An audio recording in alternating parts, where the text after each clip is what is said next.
पूरे 18 महीने का समय दिया गया है। इस दौरान फिटमेंट फैक्टर, वेतन संरचना और पेंशन से जुड़े सभी पहलुओं पर गहन विचार किया जाएगा। रिपोर्ट सौंपे जाने के बाद भी सरकार को निर्णय लेने में 4 से 5 महीने का समय लग सकता है। इसीलिए संभावना है कि नई सैलरी और पेंशन का वास्तविक भुगतान 2028 के अंत या 2029 की शुरुआत में देखने को मिले। लेकिन दोस्तों, यहां सबसे बड़ी और सबसे राहत देने वाली बात यह है कि भले ही भुगतान बाद में मिले, लेकिन गणना 1 जनवरी 2026 से ही की जाएगी।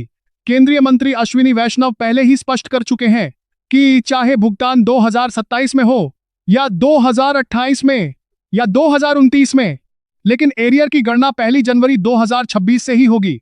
यानी दोस्तों, आपका एक भी रुपया नहीं रुकेगा, पूरा बकाया एरियर आपको मिलेगा। अब दोस्तों, बात करते हैं पेंशन धारकों के लिए फरवरी महीने की एक बेहद अहम खबर की। 25 फरवरी को देश भर के सभी जिलों में पेंशन अदालत का आयोजन किया जाएगा।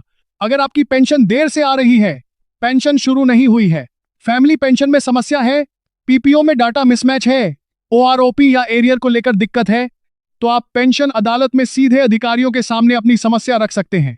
तुरंत समाधान किया जाएगा। और जिन मामलों में तुरंत समाधान संभव नहीं होगा, उन्हें प्राथमिकता के आधार पर 15 दिनों के भीतर हल किया जाएगा।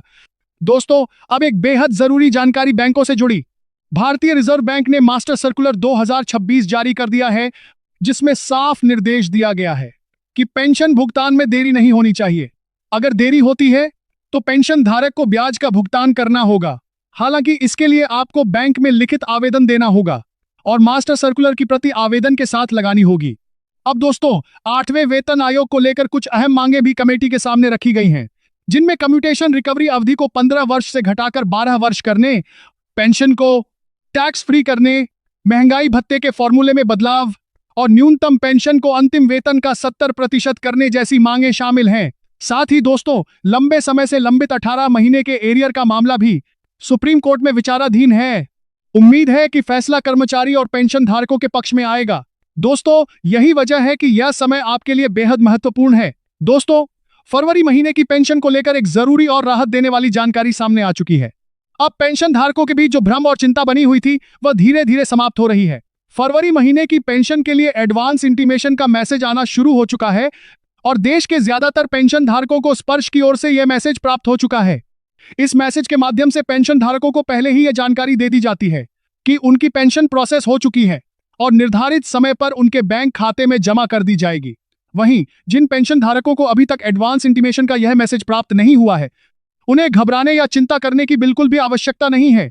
अगले 1 या 2 दिनों के भीतर उन्हें भी यह मैसेज प्राप्त हो सकता है। दोस्तों, यहां सबसे महत्वपूर्ण बात यह है कि अगर किसी कारणवश आपको एडवांस इंटीमेशन का मैसेज नहीं भी मिलता है, तो भी आपकी पेंशन पर इसका कोई नकारात्मक प्रभाव नहीं पड़ता है। पेंशन का भुगतान मैसेज के आधार पर नहीं, बल्कि सिस्टम में पेंशन प्रोसेस होने के आधार पर किया जाता है। कई बार नेटवर्क की समस्या, मोबाइल नंबर अपडेट ना होना या तकनीकी कारणों की वजह से मैसेज देर से आता है या कभी कभी नहीं भी आता है। लेकिन इसका यह मतलब बिल्कुल नहीं है कि आपकी पेंशन रुक जाएगी। पेंशन हर महीने की तरह इस महीने भी समय पर आपके बैंक खाते में जमा कर दी जाती है। इसलिए दोस्तों, कृपया बेवजह की अफवाहों पर ध्यान न दें और मैसेज ना आने को पेंशन रुकने से बिल्कुल भी ना जोड़ें। हमारा उद्देश्य आपको डराना नहीं, बल्कि सही, सटीक और भरोसेमंद जानकारी देना है, ताकि आप मानसिक रूप से शांत रह सकें और बिना किसी चिंता के अपनी पेंशन का इंतजार कर सकें। अगर आपको यह जानकारी उपयोगी लगी हो तो वीडियो को लाइक जरूर करें, चैनल को सब्सक्राइब जरूर करें और इस जानकारी को अपने अन्य पेंशन धारक साथियों के साथ भी साझा करें, ताकि कोई भी पेंशन धारक बेवजह की चिंता में न रहे। जय हिंद, वंदे मातरम। जानकारी से जुड़े रहना, सही खबर तक पहुंचना और अपने हक के लिए जागरूक रहना, और यही काम करता है आपका अपना चैनल पेंशन डिकोड। अगर आपको यह वीडियो उपयोगी लगा तो लाइक जरूर करें, चैनल को सब्सक्राइब करें और इस वीडियो को ज्यादा से ज्यादा अपने साथियों के साथ शेयर करें, क्योंकि जानकारी बांटने से बढ़ती है और हक मांगने से मिलता है। जय हिंद।